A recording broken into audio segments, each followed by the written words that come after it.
Welcome. My name is Amber Smith, and on behalf of Evolving Education, I thank you all for joining.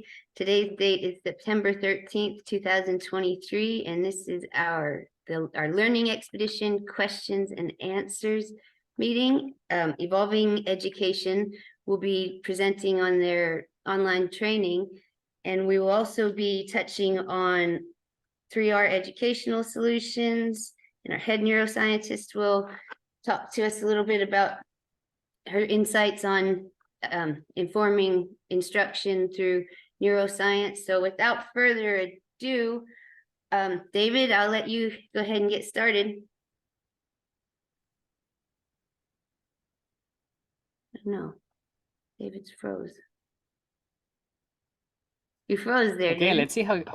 let's see how my connection goes, because this is kind of jumping up and down. Otherwise, I will take off my video if finally it doesn't work that well. Can you hear me well now? Yes, I can hear you. Can you guys hear him? Yes. Yes, I can hear. Oh no, he's frozen. Let me. I'm gonna message.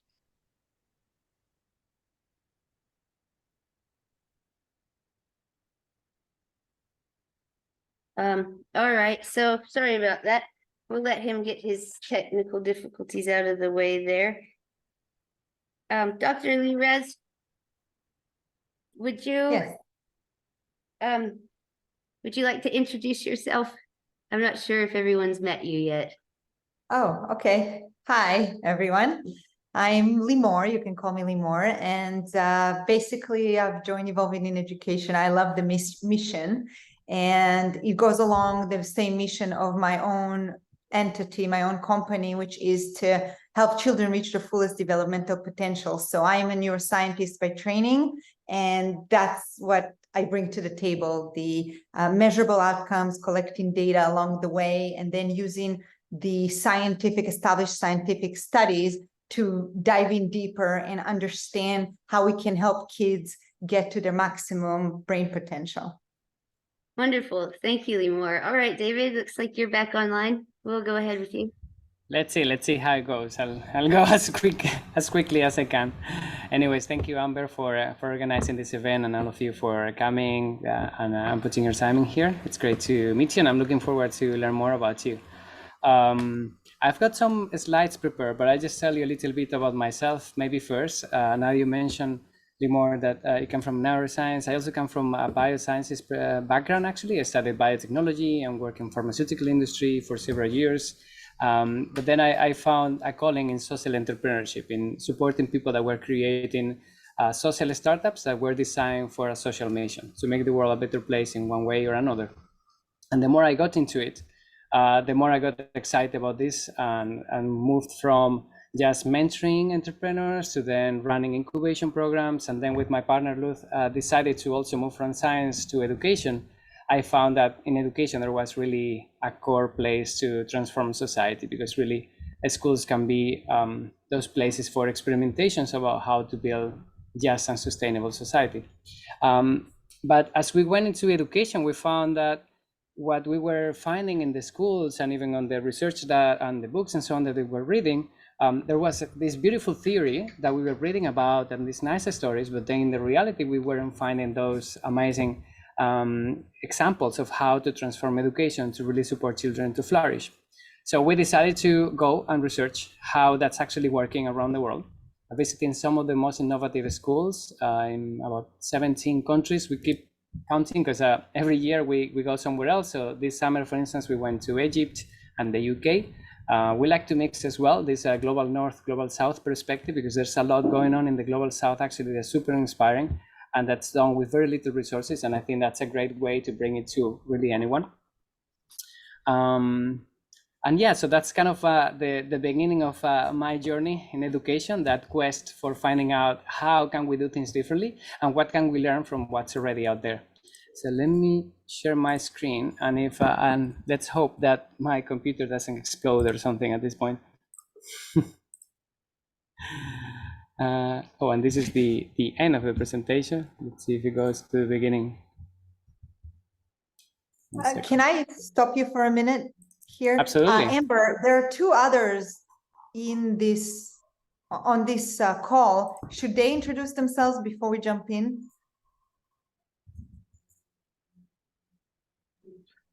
Sorry about that. If it's all right with you, we were going, Angel McNabb, she's presenting on 3R. She's going to have to take off sort of early. So if it's all right with you guys, I was thinking maybe we could wait till after the presentations to do the introductions. Unless you guys would like to go ahead now, that's totally up to you guys. I know it won't take too long, so.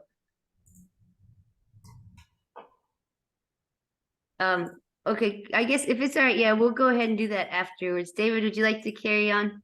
Thanks for joining. Yeah, for sure. Let me, this is kind of a very cold introduction I'm going to do with the slides, but anyways, we'll have time to talk after this.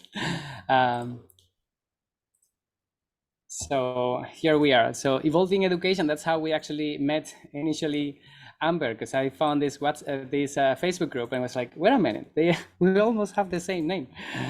So this is the name that we started our organization with, and our mission is to democratize the educational practices that empower kids to create a world with values.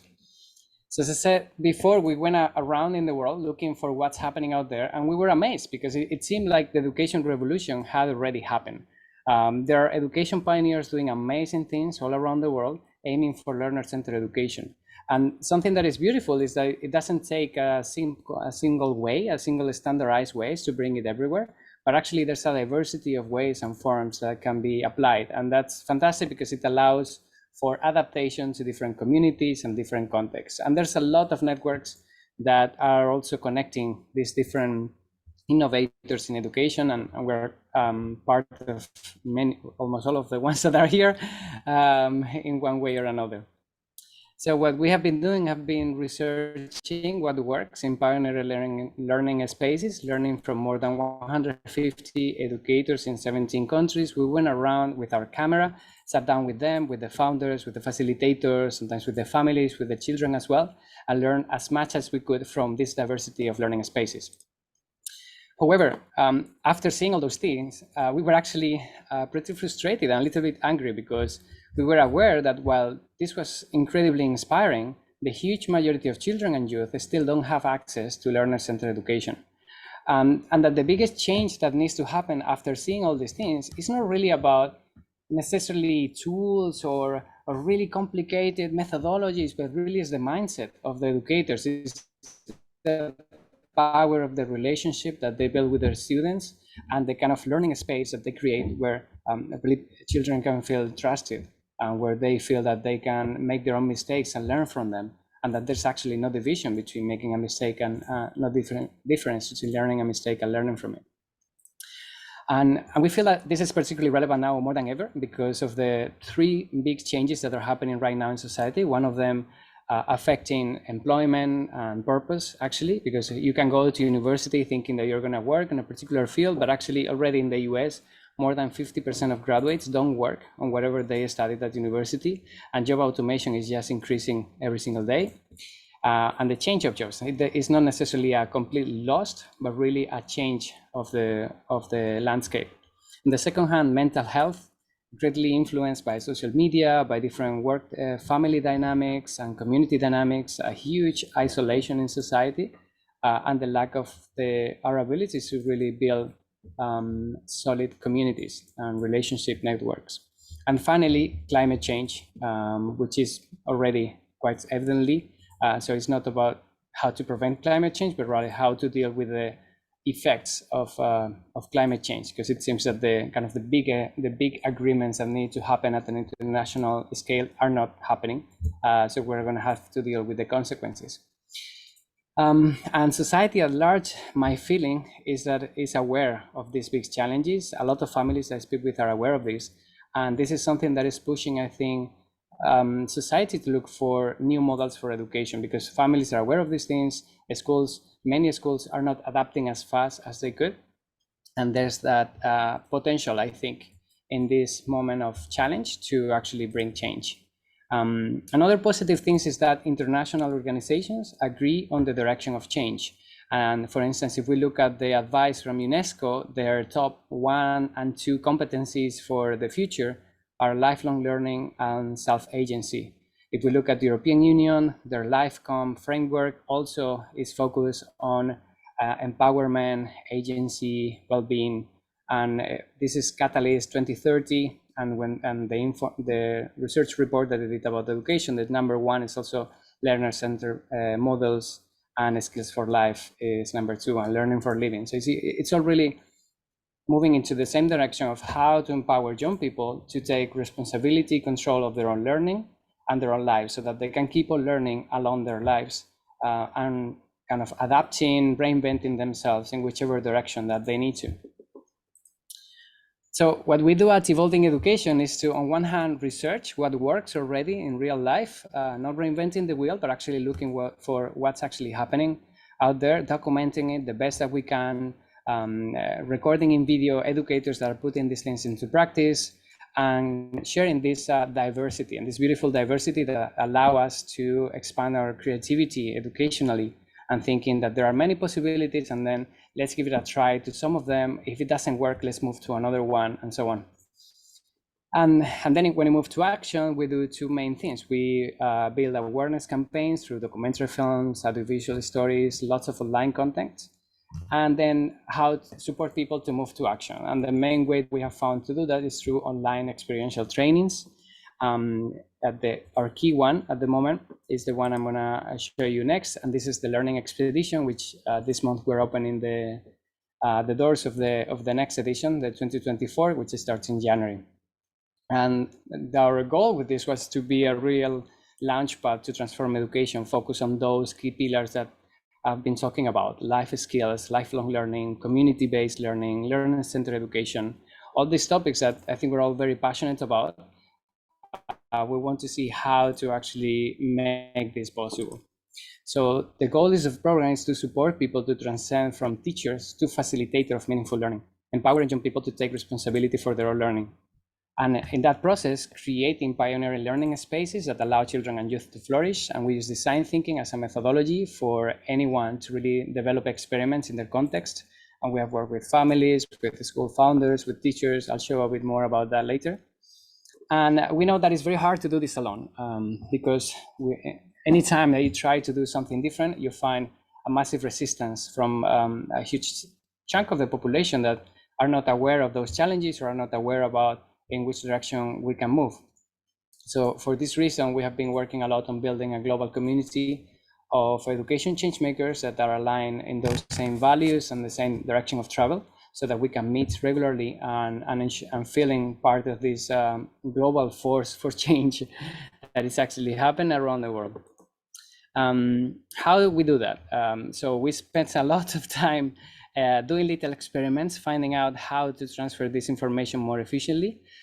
Because as I said before, it's not about just the tools, but really developing that mindset. So how to develop the mindset of people and how to support them to go through that kind of personal transformation.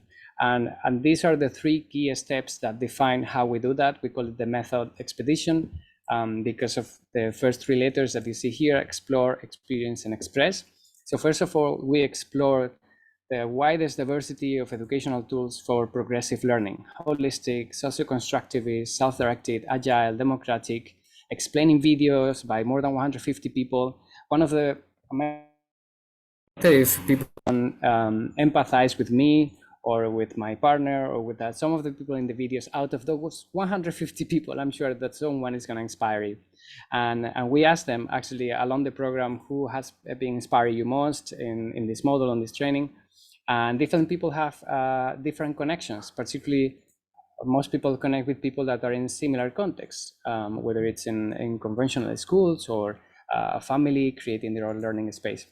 Second, experience. We know that it's not enough just with knowing these things, but you have to experience them firsthand to really feel how it feels to learn in an empowered manner. And that's something that we do in the group dynamics that we manage in our community, so that we use many of these tools to manage learning within our training program. And we also invite people to develop experiments in their context using design thinking. Design thinking is just a methodology based on empathy for the people involved in the process, and to going deeper into the root cause of what's happening, to enable us to then develop little experiments to try to change something or to bring an improvement. And that concept of experimentation is quite an important one, because in education it's quite difficult to do something new, because we want to do the best for children. But how to do the best the first time that you try, how to do something perfect from the beginning, it's almost impossible. So it becomes easier if we think about it as an experiment where we're going to learn from that process and then decide what's the next step. And if it worked, fantastic, the next step is in the same direction. If it didn't, then we take a step in a different direction. It's a lot easier this way to support people to go through this process of change. And finally, to express, and this is about building that supportive community so that when things don't work as we expected, we can have people to come and share, actually didn't work. Okay, so what happened? Oh, this is what happened to me. I'm in a different context, but I use the same tool, or I use a different tool in a similar context, and we can support each other along that process. Some quotes from people that train with us. Some of them have said I was like coming out of Plato's cave because of that new perspective in education that they found. Some people with a lot of experience, like Sydney Morris here, who is from Boston and has started several schools and education projects, said that it was the most diverse and detailed program that he had seen. We have trained lots of people in different types of programs, not necessarily more than 1,000 in the learning expedition. This is kind of our core program, and we do lots of different workshops and trainings, also tailored to different communities as they come our way. Some impact metrics about the program, since we have run it already several editions. In every edition we make changes, we have interviews with the participants, and every edition really it's an improved version of the previous one. Also having ourselves that experimentation mindset. And some of the things that we can say now is that 87% of the participants feel that the program allowed them to connect with children's intrinsic motivation for learning and support their self-direction.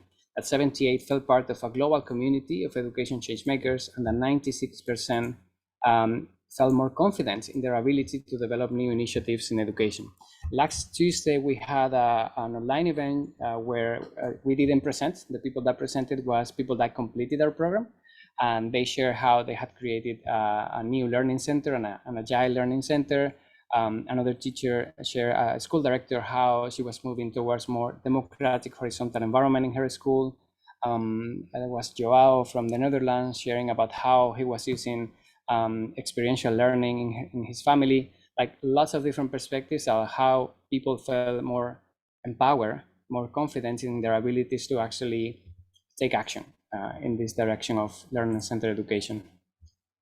I've mentioned different profiles, so this is something that we were very intrigued by, because when you are an entrepreneur and you start a project, they tell you have to focus on a very specific audience, and we have done a terrible job at that, because we use social media, we use online means. That means that anyone that is aligned with our message end up reaching us, and we have worked pretty much with all age groups and as many different roles to impact education as we can imagine.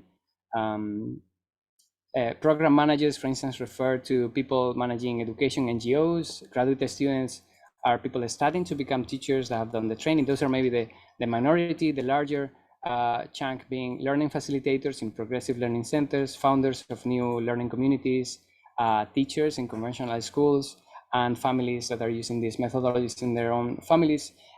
Most times they do homeschooling or unschooling, and some of them do the jump to then start and school themselves. So because of that diversity, one of the questions that we ask to people that complete the program is, who is this program for? And this is what Sifan, who is a founder of the democratic school that trained with us, said, and it's better than any explanation that I can give. So I pasted it here. And he said that it's for people that have a calling for education, but perceive a dissonance. There's something that doesn't make sense. And that the program helps you to find out what you want, how to get there, going through curated content, and being part of a community that is in a similar journey. So that's as concise as I can explain. Going a little more into the detail, I don't know how much you want me to go in, but the program is structured on 3 major stations. We use the metaphor of an adventure, a journey. So we start on the base camp of personal growth, because we cannot support others to develop unless we focus on our personal growth first. Then we go deeper into how motivation and meaningful learning happens, and when it doesn't happen, when it involves fear, for instance, And then we look at tools to connect with children's intrinsic motivation for learning in a classroom when there's a curriculum and so on. And then we jump to the future, to how education could look like if we transfer the responsibility of learning from the educators to the learners, so that they can reinvent themselves, follow their passions along their life, not just right now. Taking a lot of different methodologies. I don't know if this, well, this is just a little example of all that there is behind. There's actually one slide missing about, so within each of these stations, there are lots of different models. So for instance, in the base camp of personal growth, we have mapped as well the mindset, the skills and tools that we expect people to develop along this process. So for instance, for purpose, we use a tool that is called Ikigai. So educators using themselves to define their purpose. They can use it with their children or the youth that they work with. We also do a shared vision as a skill to build teamwork and to build a shared commitment in a direction. And that's something that we do in the facilitated calls. And the mindset that we expect them to develop around that process is to be passion driven, to do things that you're really passionate about and being able to share it with others. Two main ways that we have to share information or to communicate. One of them is an e-learning platform where we've got more than 250 resources, mostly in video, and with the ability to switch in between video and reading, depending on your learning preferences. In addition to lots of downloadable templates, readings, and different touch points, and kind of trigger questions and some reflection points so that people communicate and write in this way. And on the other hand, we've got along the 3 months of the program, so this is 3 months long, one facilitated call of 2 hours every 2 weeks. So it's 7 in total. And that's where people get to experience as a learner many of these tools that they can see in the learning platform, so that they can feel how it looks like when it's in practice. They can feel how different it feels to the conventional transmission of information. So all of these facilitated calls are 100% interactive. We're not kind of sharing any information, but we're creating knowledge together, integrating what people can bring into this. As I mentioned, we're moving things around and changing things in every edition. So for the next edition, we are very focused on improving the feeling of community. That was the 78%, the only number that was below 80%, and one of the ones that we really wanted to improve. So we have got a range of things to improve that feeling of community. The first one is a space of offerings and petition. This is one that we have been already piloting for the last couple of years.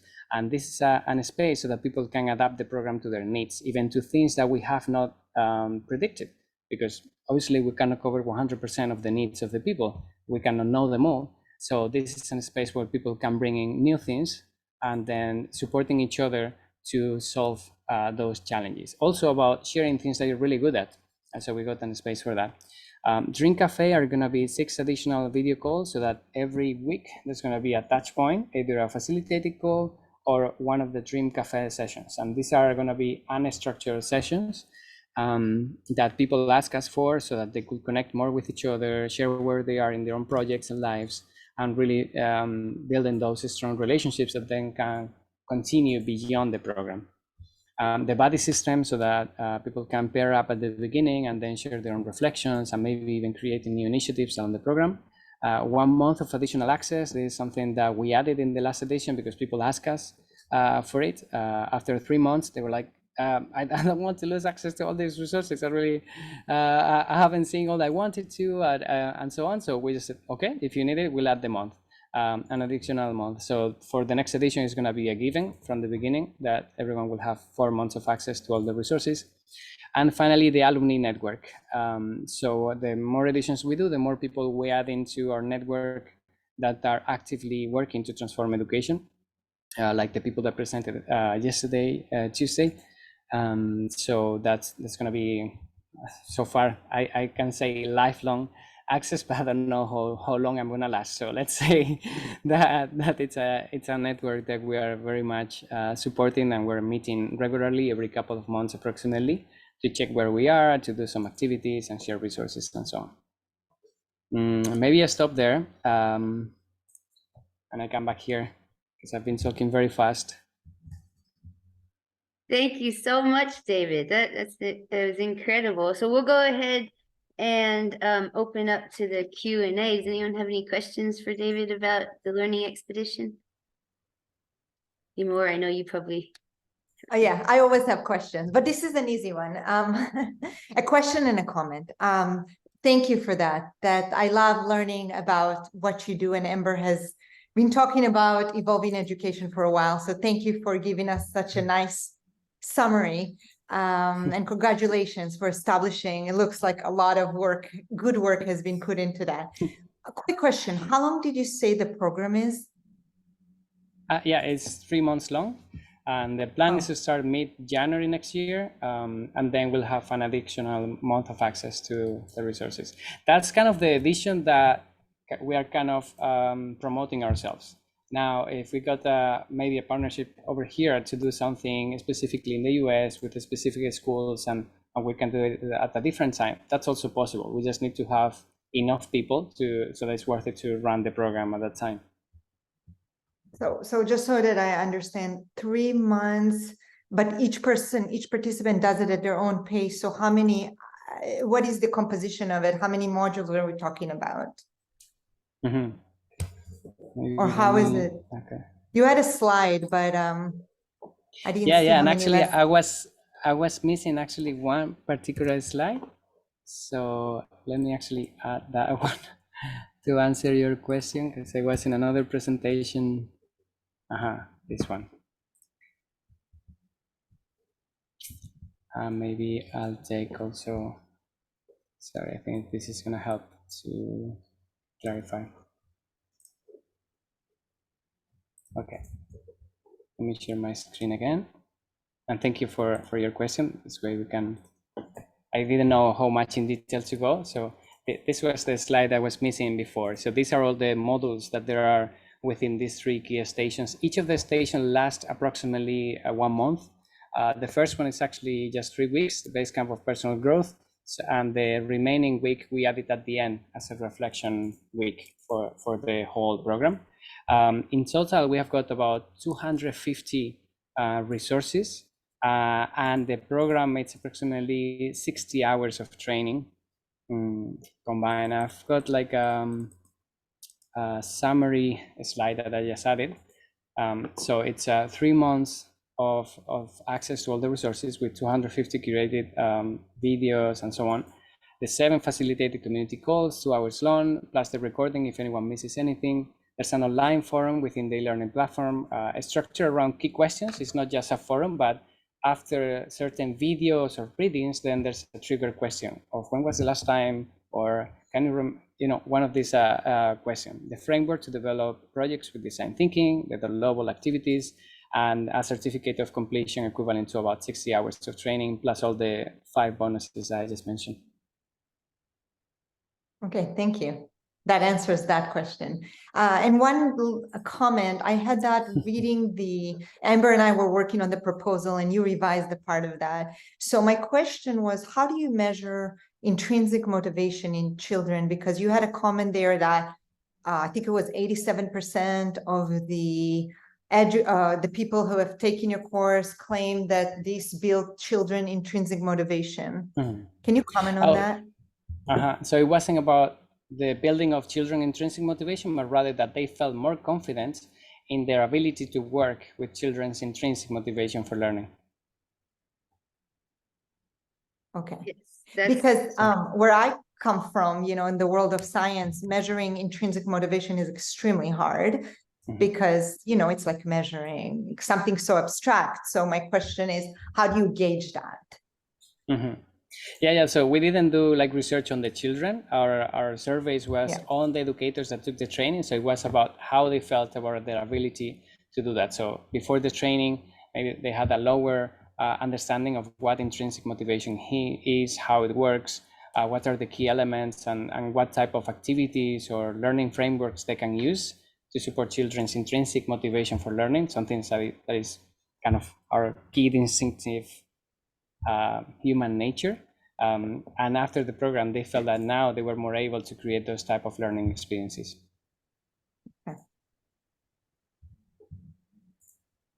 But I wouldn't publish those results. I mean, this is like a survey at the end of the program with a bunch of people. Not that I don't have the statistics of, the variance and all those sort of things. You guys, is it possible if we write down the questions and save them so we can get to Angel, because she has to leave soon? Is that okay if we circle back to the Q&A for Learning Expedition? Because I would love for her to share 3R. Angel, thank you for joining. Yes, thank you. I am driving, so I hope I don't lose service. I live in the middle of nowhere in the United States, so we'll just leave it at that. That was fantastic. I've already looked at Evolving Education, the website, and wow, I'm just excited to be a part of this group. 3R, my presentation, obviously, because I'm driving, I'm squeezing in between two things here. Is not quite so organized in advance, but I don't know, Amber, can you pull up 3reducationalsolutions.com on your computer and share the screen?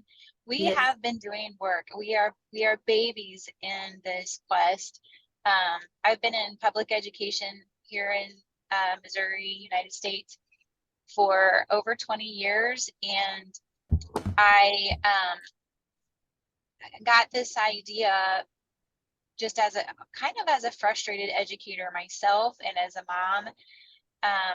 And I won't go into that too much because I could really get on my soapbox, but I also worked in a private entity where we worked with children who've been through severe trauma and severe neglect, and we were a residential educational treatment center.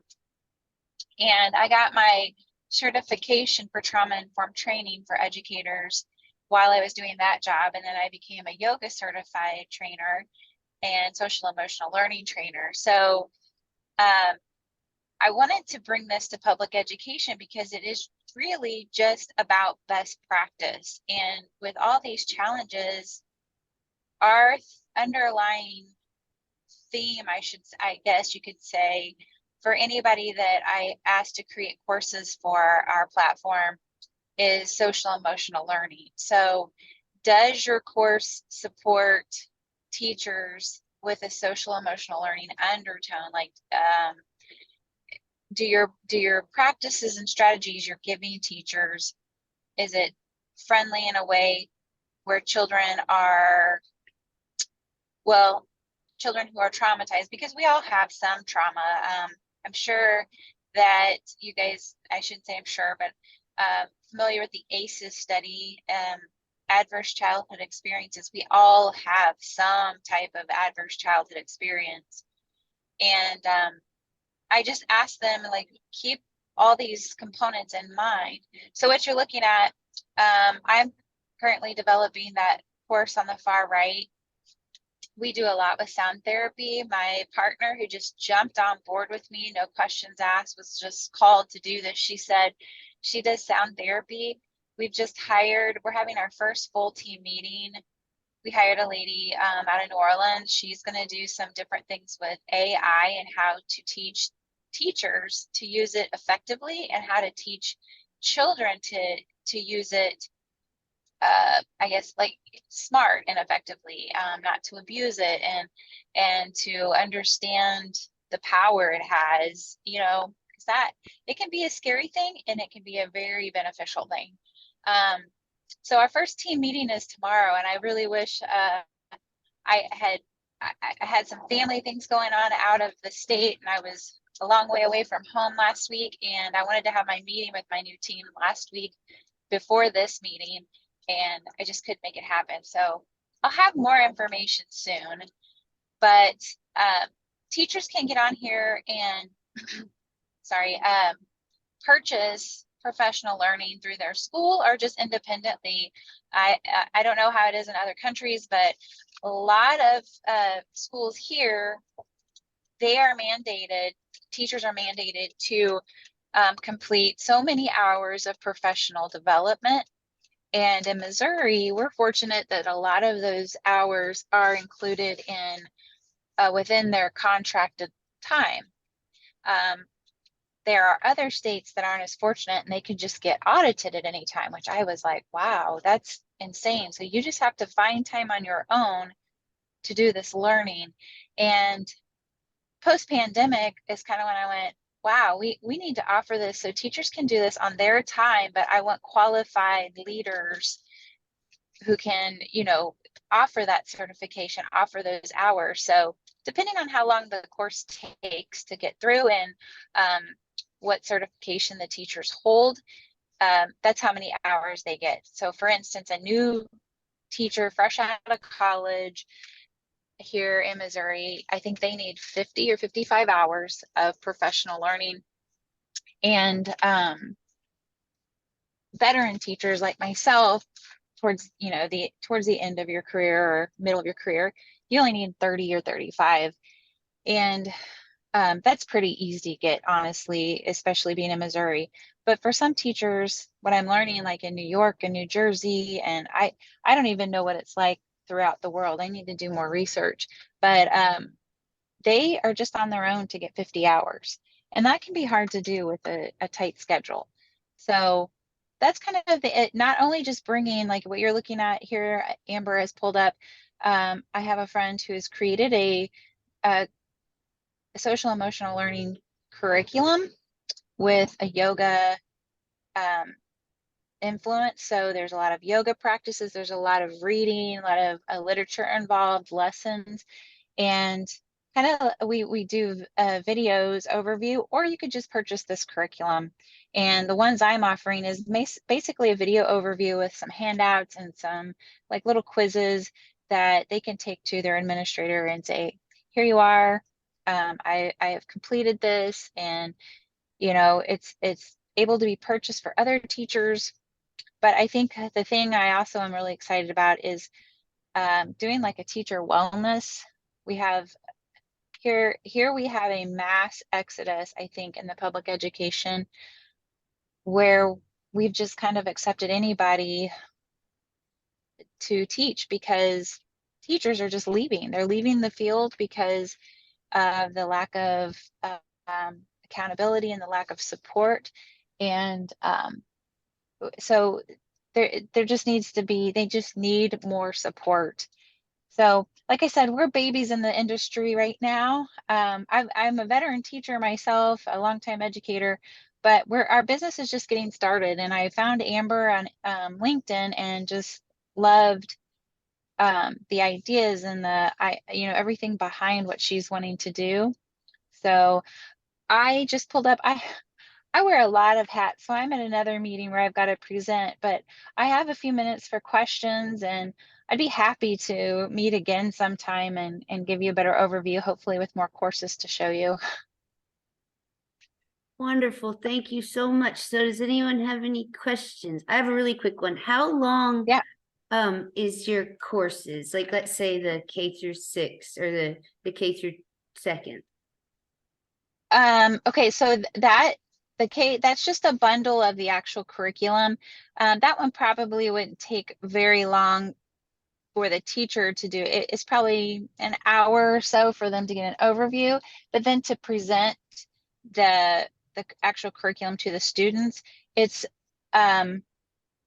6 to 7 months, I think. So she planned it so you're not jumping straight into a new curriculum at the beginning of the school year, because we're a 9-month school year. But it's kind of designed to start around September, October, and finish up by March or April. Wonderful. Does Thank that you. make sense? Yes. Anyone else?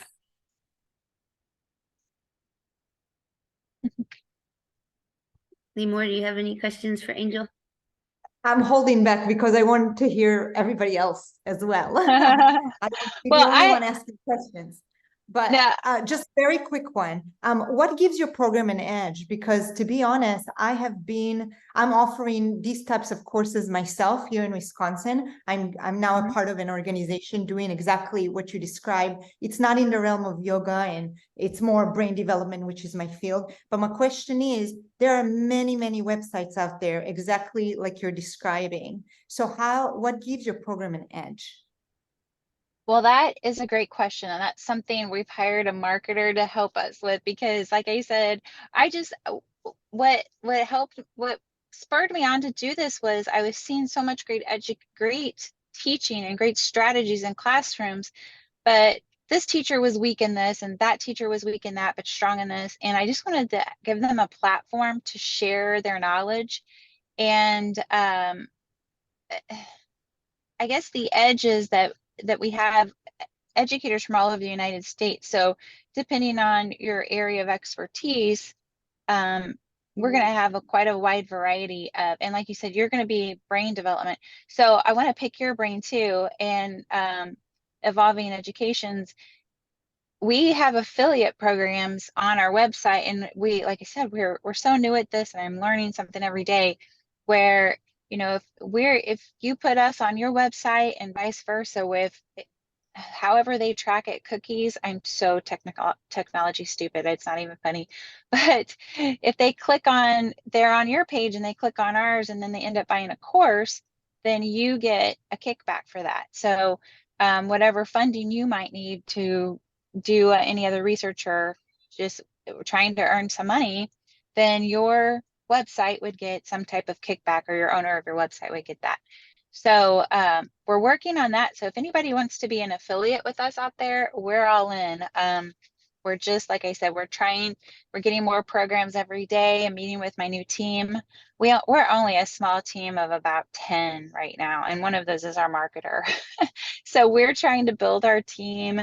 We have a lady doing programs in AI. We have, like I said, sound therapy. I'm more classroom strategies and classroom management, and with a social emotional learning undertone, reaching all learners. We do a lot. I have someone who's going to do art therapy, just ways to integrate it in the normal everyday classroom, because there's no such thing anymore. We call it regular ed or reg ed here.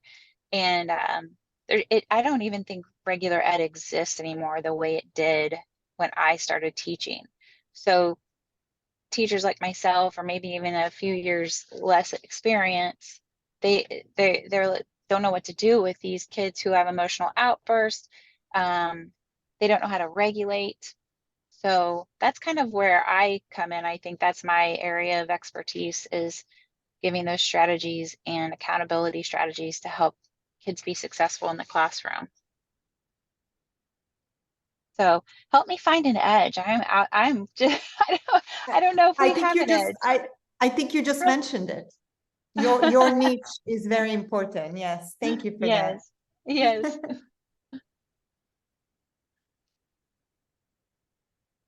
Yes, thank Anything you. else? Go ahead. Yes, Yeah. anybody else have any questions for Angel? Well, I will be sure to watch the recording of the rest of the meeting. I hate that I'm squeezing in, but it's always a pleasure to talk with Amber and anybody on the team. Good to see new faces that I haven't seen before. So thank you, Amber, for organizing everything. Wonderful. Thank you so much for joining. And another edge they have is her right-hand woman, Cassie, she works with some classroom management through frequencies or sound therapy. Yes. And that's Yes. fascinating. Yes, that's an easy one to implement that I'm a strong believer in. And I was just very blessed to have found Cassie the way we did. So I feel very fortunate to have her. Very cool. Okay, well, thank you so much for joining, Angel. Thank you. Thank you. Nice to see you guys. Thank you for your part in all of this. Nice to see you. You have a great day. Thank you. Bye. All right, if it's all right, we'll Thank get you. back to you, David, and finish the Q&A, and then we can move on to Be Real to You. Sorry. Sure, happy to discuss more. I would love to know as well a little bit more about Mika and PJ, Jamal. Yes, would you guys like to do some introductions now? Sorry for messing up the timeline. I just I knew she had to go. I didn't mention you because I thought you more or less already kind of share about your work in brain development. But if you want to share as well a bit more, happy to. Hi, I'm Mika. I kind of stumbled onto this because Amber had reached out to me and some fellow yoga instructors.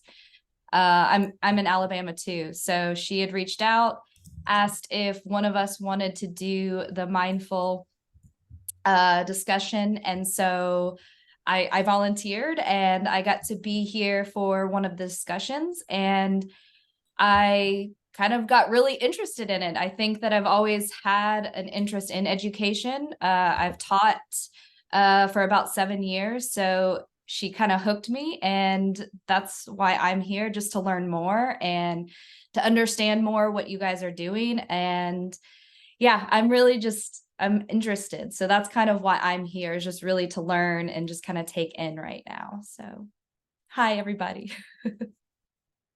Awesome. Thank you, Mika. PJ, would you like to introduce yourself? Sure. I am PJ Matsef and am currently the Director of Curriculum and Instruction. And then I also oversee our influx of international students in our school.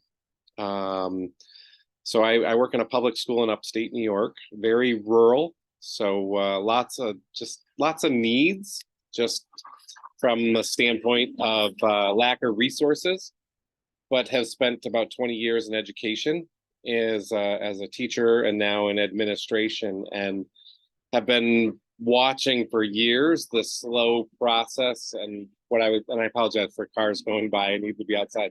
But sort of this divide that is going on between the professionals and students, and I'm working on developing bridges that can kind of connect the two. And a lot of the information is really trying to ask more questions with our students to get more information from them, and allow them to kind of just do their own journey rather than us telling them what these specific rules, societal rules are that allow them to be successful as to whatever that is. So that's how I kind of got involved with Amber. It's just same thing, just as Mika, just sort of got intrigued by the concept and the idea and other people, kind of the tribe. And that's kind of what has brought me into to just be part of discussions and observe what's going on. Awesome. Thank you, PJ. Very cool. Jamal, would you like to introduce yourself? Hey, everybody. I'm Jamal DePina.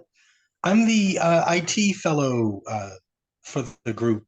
Found Amber in November, and we found, much like everyone has said, the goals aligning in some very interesting ways. Children are our future, and technology is certainly one mode of assisting children become the future, but I don't know, there seems to be a disconnect between utilizing technology and the sensibilities of most humans. So it's like, yeah, let me try and help help the situation. And Amber is doing that in a big way. So that's why I'm here, to assist. And Awesome. appreciate everybody. Thank you, Jamal. Very cool. Okay, so Lemore, did you have any more questions for David, or did anyone else have any more questions about the learning expedition? I know you probably do. I'm intrigued about your impressions. PJ, you have been in a school a lot of years. So how does that look like? Does it look completely foreign and disconnected from the reality you live in, or are there some points that resonate? I'm curious about how you experience it. I don't know where we're headed. And what I know is I'm working with educators that are really resistant to change, to having things look different. I mean, like our policy in schools, kids can't take these out. And it completely baffles me. Like, what are we actually doing? This is our future. But I also understand that, like, in order for us to be successful, we have to raise our level of consciousness with the technology. And unfortunately, like, technology is on like speed dial right now. And if we're not helping kids understand their self-awareness and their social awareness and how they're, how these things are being affected, then it's going to disrupt what goes on in our communities. And you know, like even just like one of the things I'm trying to implement in our school right now is just the idea of restorative process, restorative justice, of how we deal with kids. You know, why did they behave in a certain way? And teachers are like, no, you need to give them detention. Like they want to like, I don't know, reprimand them without understanding what the cause of the behavior is. So I love the concept because I think ultimately one of the things that I talk about with my organization is dreamitation, which is this idea of what is it that you are dreaming of and what are the steps necessary to get there. And to me, that's ideally what success is. You know, I think for so many years, success has been having stuff, and I think we're in this new age of it's really about like having peace in our life, having joy, and if we're doing things that we love to do, that's what's going to get us there. So I love the concept of and it doesn't matter where I am, I can use your mode of learning no matter where I am. Yeah, it reminded me when you mentioned the resistance to change and those conflicts and how to manage them, to one teacher that we work with recently from Peru, in quite a difficult area and a school of about 3,000 children. And she started using democratic assemblies in her classroom to give a voice pretty much to the children. She was given supposedly the worst class, the one that had all the children that were with more conflicts and so on. And she started using this pedagogy, this way of changing the dynamics of, rather than just telling you what you have to do and how to do it and when to do it and to sit down for 6 hours, to have a meeting in circles and asking, how are we going to manage our class? How are we going to use the best of time? What are your dreams? What are your goals? How can we structure this process so that you can make the most of it? Because this is your school. It's not mine. I just come here to do my job. And what started just there, because of how successful it was in reducing violence and improving, actually, finally, the academic performance is kind of something that came way later on along the line, but over here it came quite quickly. It inspired other 8 teachers to start doing this. And now she was kind of showing to the leadership team of the schools, because she was a regular teacher that joined our course. And she was doing kind of an assembly with them, and she invited us to give a bit of feedback and so on, to share with the leadership team how that dynamic it is and how it changes the power dynamics and how included you feel in that process. And with simple things like this, that is not like, you don't need to change the classroom, investing 1,000 computers. It's just changing the dynamics of the relationships towards empowerment. And when you feel empowered, you start feeling responsibility. And that it changes everything, really. It's a massive change, but it needs to start from the mindset of the teacher, obviously. Like, she came to train with us, she already had that mindset. I cannot say we supported her with the confidence of the tools and the communities to actually make it happen, but she already had that mindset pretty much. So in terms of bringing change to schools, I think it changed everywhere. There's like this distribution curve, a normal curve of kind of innovators, the people that are doing cool things and that they are the first ones to do it. Those are the people that we have been researching around the world. The early adopters, like these teachers I just mentioned, who's like, what's the new thing? How can I use that? And then the early majority. And the early majority is maybe the other 8 teachers that follow her after she showed them in real life in their classroom how that worked. And once we reach about 60 to 17% in kind of adoption of technology or new processes, it seems that now the people that are more resistant to change, the ones that don't want to change at all, they start seeing the possibilities of new models. So in terms of how to bring change in schools, I would say not to try to convince everyone at the same time that they need to do this and this is a new policy, but rather opening up as a possibility. Imagine we brought this training together with Limor's part and a bit of mindfulness, like a combination of things. We all have strengths, and I'm sure we can do something amazing together. And then opening up as we have got 10 spots, 20, 30, whichever it is, for people that really want to bring change in their classrooms and changing dynamics. Who wants to join? The ones that join are going to be the early adopters, the ones that want to give it a try. We don't need to work with the resistance to start with. They can see how that's actually happened, and little by little starting that process. And I think this is a big limitation of how many times things happen in education, because they come imposed by governments. And even I'm originally from Spain. I've lived in the US, in the UK, in Belgium, and I'm now in Mexico right now with a mosquito net to prevent the mosquitoes from eating me. And even in Spain, that are a little bit more familiar with the educational system, the policies are super open. I mean, really, teachers can change the classroom, they can focus on whatever they want, but they're not doing it. Because that resistance to change and the feeling that is something imposed, and then they're left alone to figure out how to do things. So they rather follow the book, because the book tells you what to do every day of the week. But if we start with a little group of early adopters to do little experiments, I think we can bring change little by little.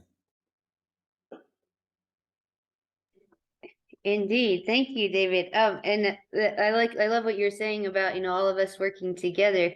That moves on to my next point. And one last quick thing about what you're saying with not enforcing it, but giving them the option. A goal of evolving in education is to actually sort of incentivize the teacher training in some aspects. We're not 100% sure how yet.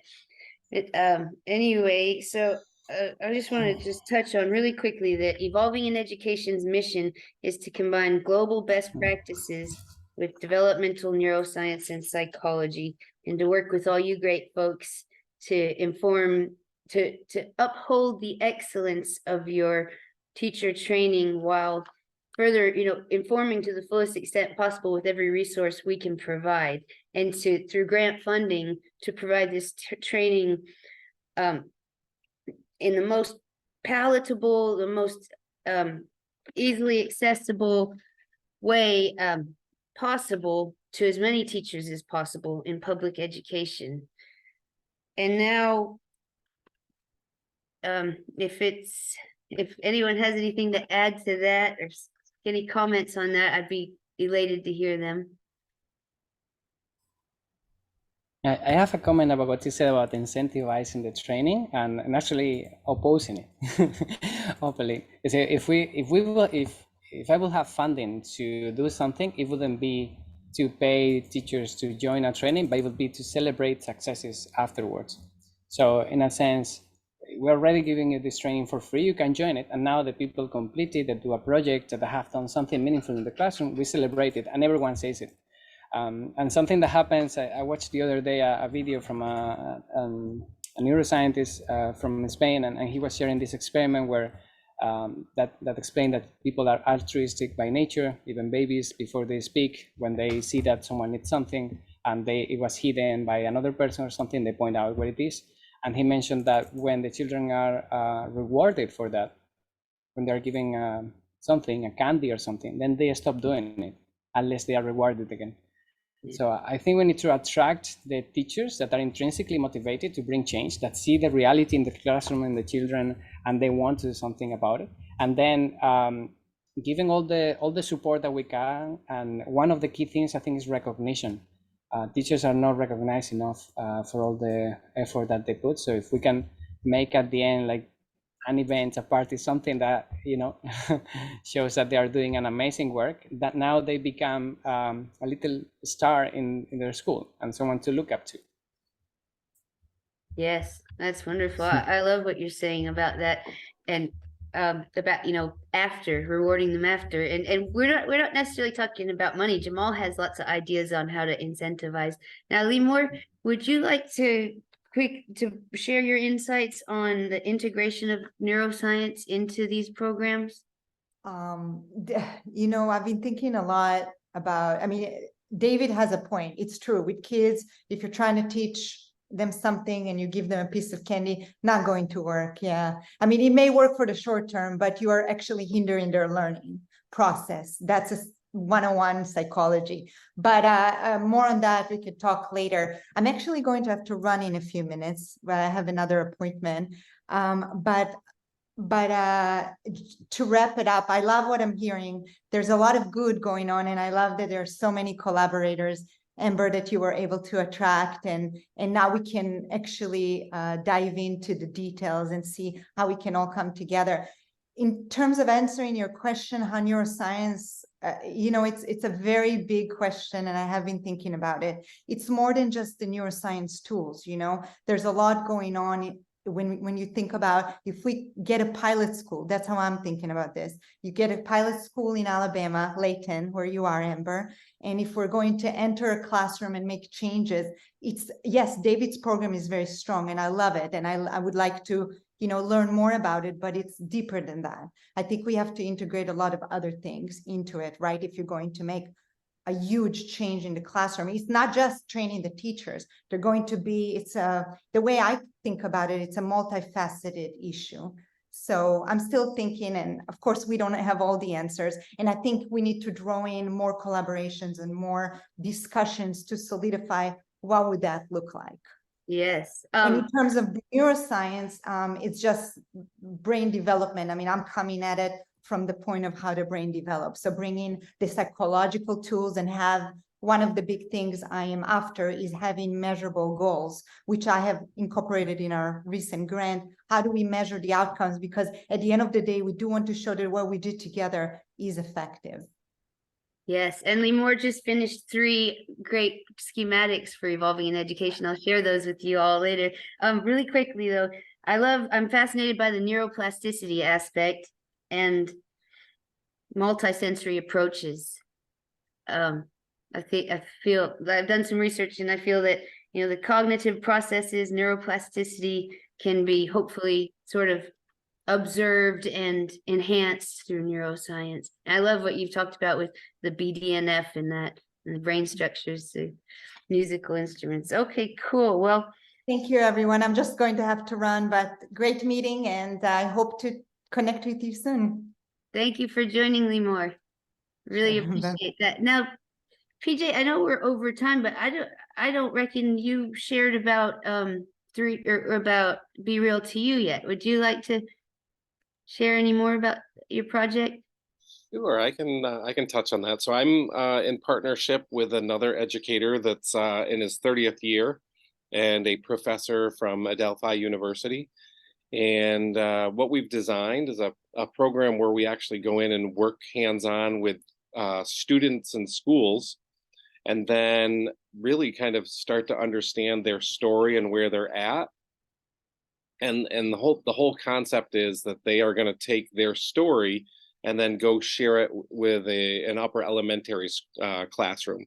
So our whole journey for them is empowering others to empower others to be happy.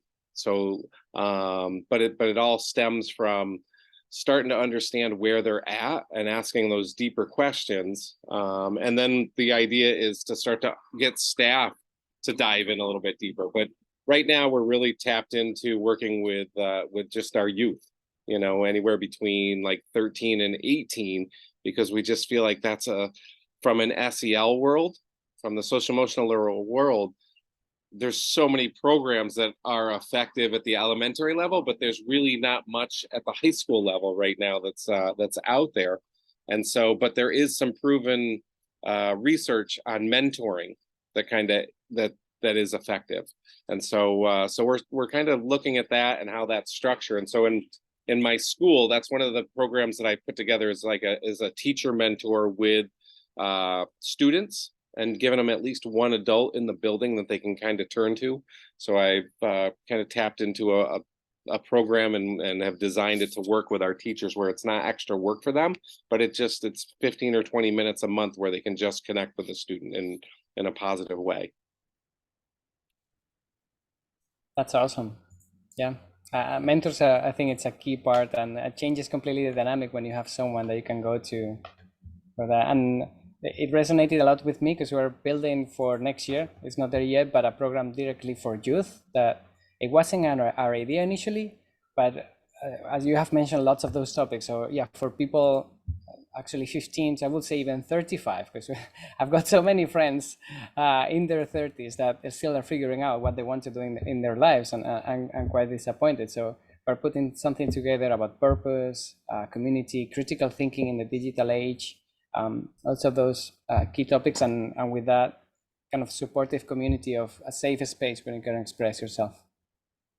Yeah. So one of the people that I've been following is Vishen Lakiani with Mind Valley Academy, and he like has got so much good stuff going on, and it's really about energy, like understanding and just understanding those waves of energy and what attracts people, but trying to be ahead of the curve.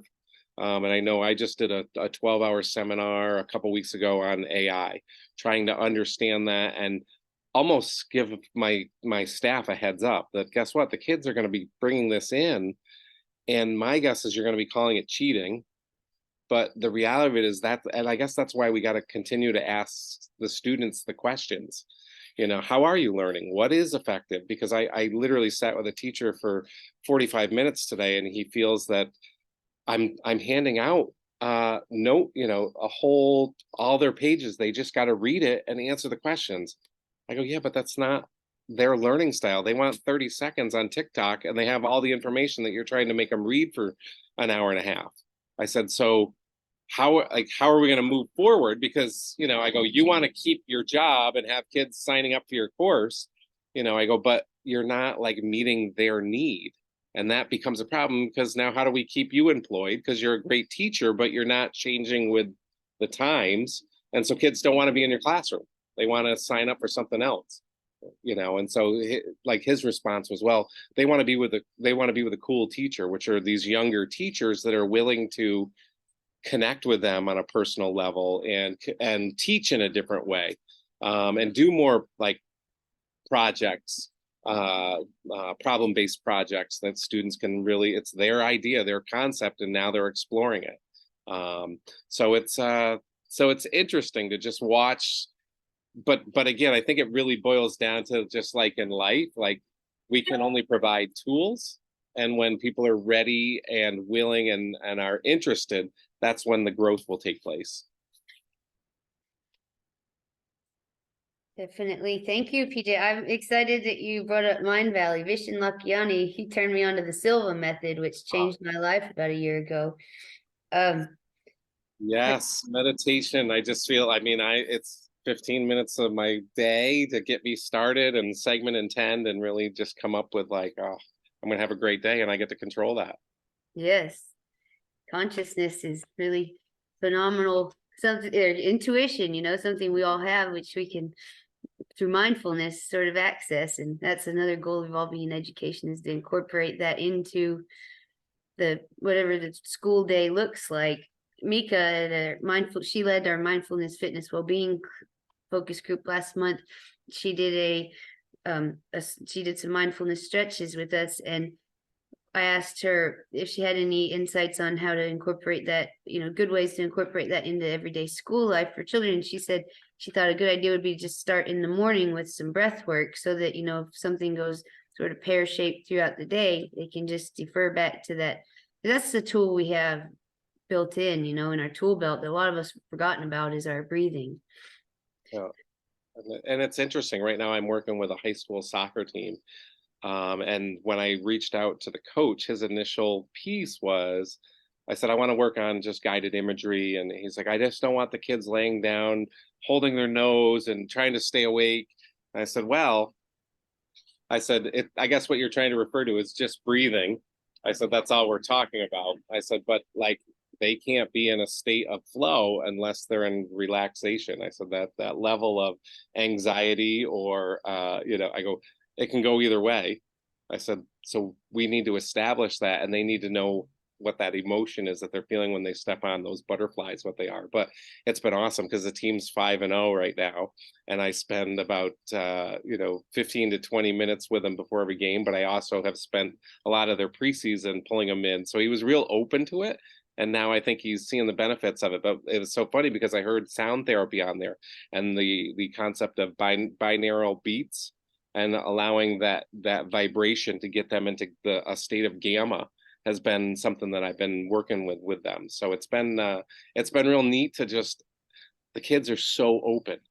They're so open and willing to try these concepts, and then they get to put them in practice when they go out there. And I use they get their games get videoed, but I give them moments of times where they've lost control and like they're standing over the top of somebody like agitated, or they're, you know, they're clapping in somebody's face, and I go, those are moments that you don't need, you know. But it's so interesting just using sport to share the idea of gratitude, you know.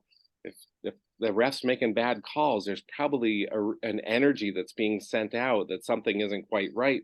Can you adjust to get back on the same page so that you guys are successful? So it's been fun using a lot of the tools that I would use at my school with my students out in athletics. That's wonderful. I know that through the mindfulness practices also that really evokes self-regulation, because I'm not sure, I won't delve into this, but you know, the vagus nerve is in control of your body's stress response system, and that's what's activated through mindfulness. Additionally, you know, it's what allows our gut and brain to communicate is the vagus nerve. So it all ties in, which is, you know, directly our nutrition through our gut health, you know, directly relates to our cognitive function. So we've got a lot of aspects coming in together. I don't want to keep you guys too long. I know it's been quite the meeting. And I'm so grateful for you all to join. I just would like to really quickly have a little open dialogue on how to merge the strengths of the learning expedition, 3R educational solutions, and Be Real to You. Merge these all together into, if you guys are interested still, you've all, you know, we work together to produce this teacher training that is just as concise and comprehensive and appealing as possible. Jamal, if you wouldn't mind briefly, could you tell him what that Jonathan was saying, that talk we had with Jonathan about how, you know, we should be able to log in here on the website, and this, you can have this type of teacher go to this type of training for this type of student, etc., like the database? What we were talking about was how he was building, this fellow Jonathan was building apps, and the capability of an app to meet the needs of whatever the teacher's role is. If they're trying to figure out what's going on classroom wise, they can focus on classroom ideas that are being loaded into this app. If they're dealing with homework items, you know, it depended upon what the teacher's mode of operating was. Like, we just load the app with a bunch of data, a bunch of information, helpful bits. We've talked about these concise little pockets of information, being able to share them concisely, and the individual teacher being able to guide themselves through an experience. This is what the gentleman was talking about and brought to our attention. I thought it was really cool. But yeah, I hope that did that help, Amber? What you were Yes. describing, what you were asking Yes, for? thank you. Jonathan also said that we should start with the teachers, you know, ask the teachers what they want to see, like how they want the training to be. And he also said that, you know, these different soft or app corporations, whatever it is, the people that he's been working with to develop these apps, he said he thinks some of them might want to get involved. So he's reaching out to them, and hopefully, you know, we'll be able to bring together an even bigger community of resources and knowledge. And I'm very excited about it. He's actually working on a schematic for us now with all the benefits. You know, we have the flow charts with all of our programs and partnerships, but he says we need one that shows people the benefits of evolving in education. So there's lots of exciting things on the horizon, and I would like for us all, if we could, to be thinking about ways in which, you know, we can merge our strengths. I'd like to share something that we did at the beginning of when we're actually, before we even started researching, was talking with a lot of teachers at different school levels in different countries, and we asked them about their challenges, what they wanted us to focus, and so on. And the key questions that we got from them was, how do I motivate children? How do I get them to do what I wanted to do? How I get them to follow me, pretty much. So we went out and asked those questions in innovative learning centers. And the reply that we got in many cases was, we don't have that problem here because of that problem of lack of motivation, because we're not telling children what they have to be motivated about. We're working with their intrinsic motivation and then guiding them through learning processes that are connected with the world. And in that process of researching about things that they're interested about, they read, they research, they write essays, they do mathematics, they learn about history, and all these things are now connected, not separated into individual subjects.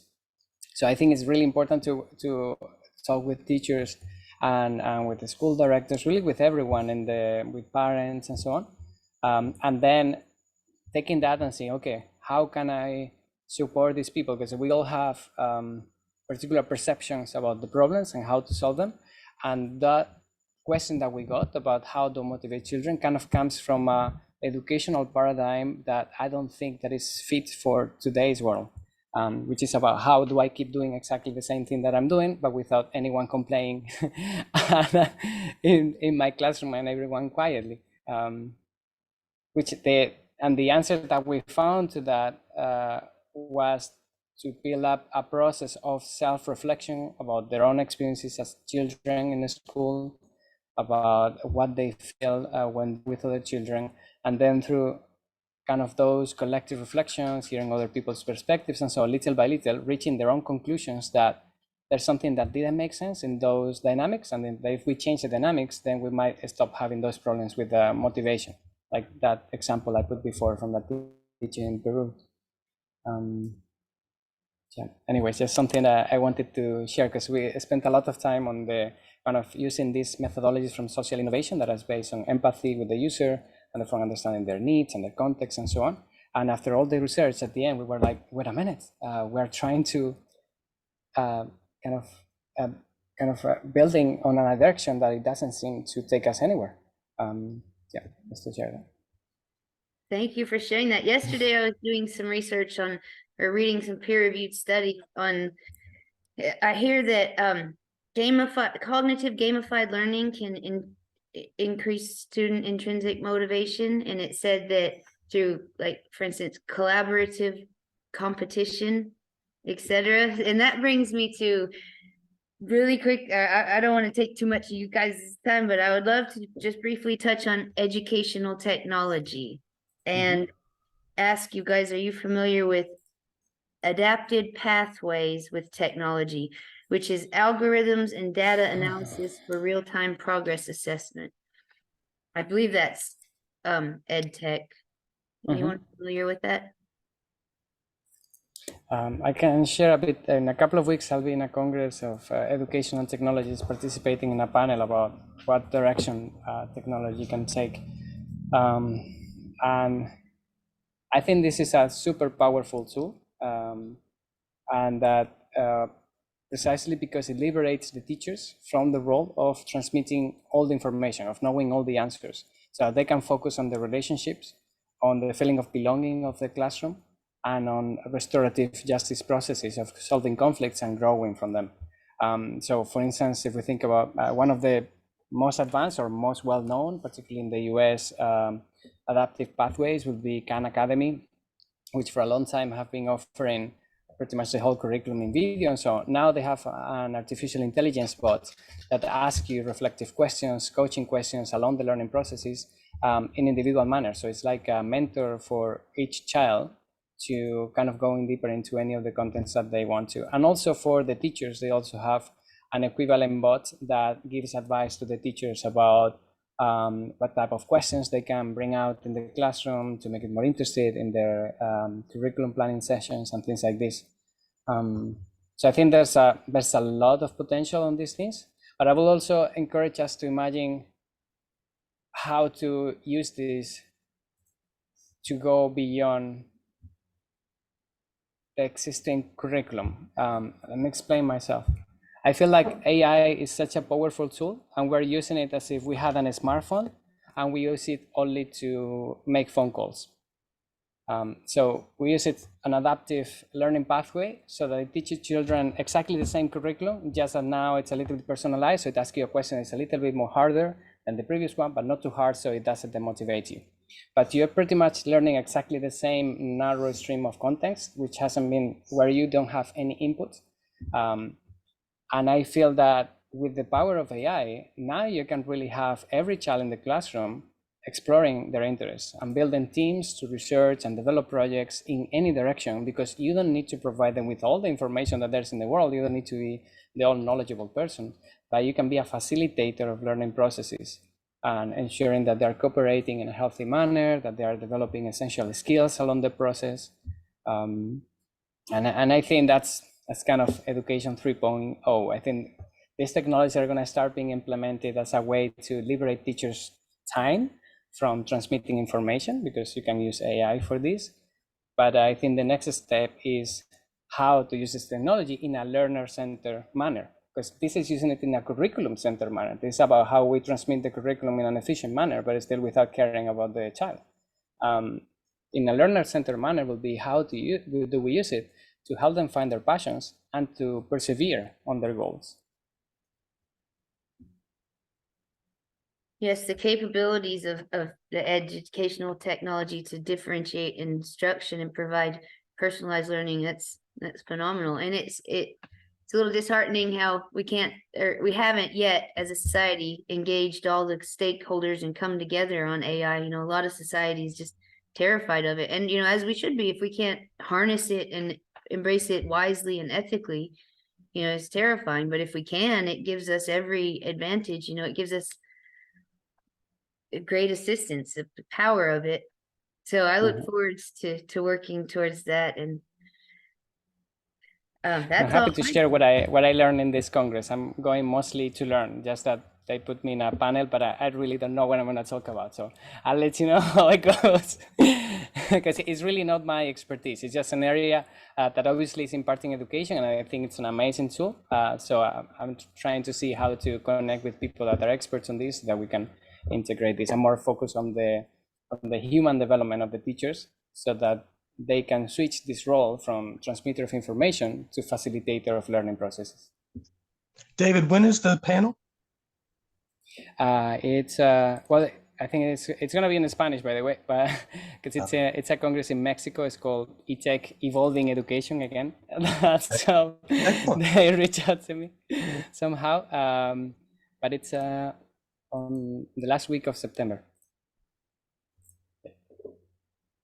So maybe Sounds in October we can meet, and happy to share what I learned there, because it's a Latin American wide Congress. I'm sure there's going to be lots of interesting stuff happening. Very exciting. Great. Well, thank you. Does anyone have any other questions, comments, observations, anything like that? I believe I've covered everything I would like to. I can't thank you guys enough for joining. I would like for us to hold this meeting perhaps monthly, if we could come up with a good time and date. We could be tentative for now and get in touch with the whole group and see when works best. But I would love for the possibility of us to get together and, you know, for now at least monthly. Maybe when we get funding, it'd be more frequent, but start working on putting our heads together for Evolving in Education's collaborative teacher training effort. Very cool. Okay. Absolutely. Awesome. And I have, like I said, I have those schematics. I will forward you all. I almost shared my screen and showed you guys now, but I know everybody's ready to go, and I also need to go, but I can't thank you guys enough again, like I said, for joining, and I truly look forward to seeing you again soon. Nice to meet you, and Thanks, to speak with everybody. you guys. See you soon. We'll see you guys again soon. I hope you guys have a great evening. Bye-bye. Bye, guys. Oh,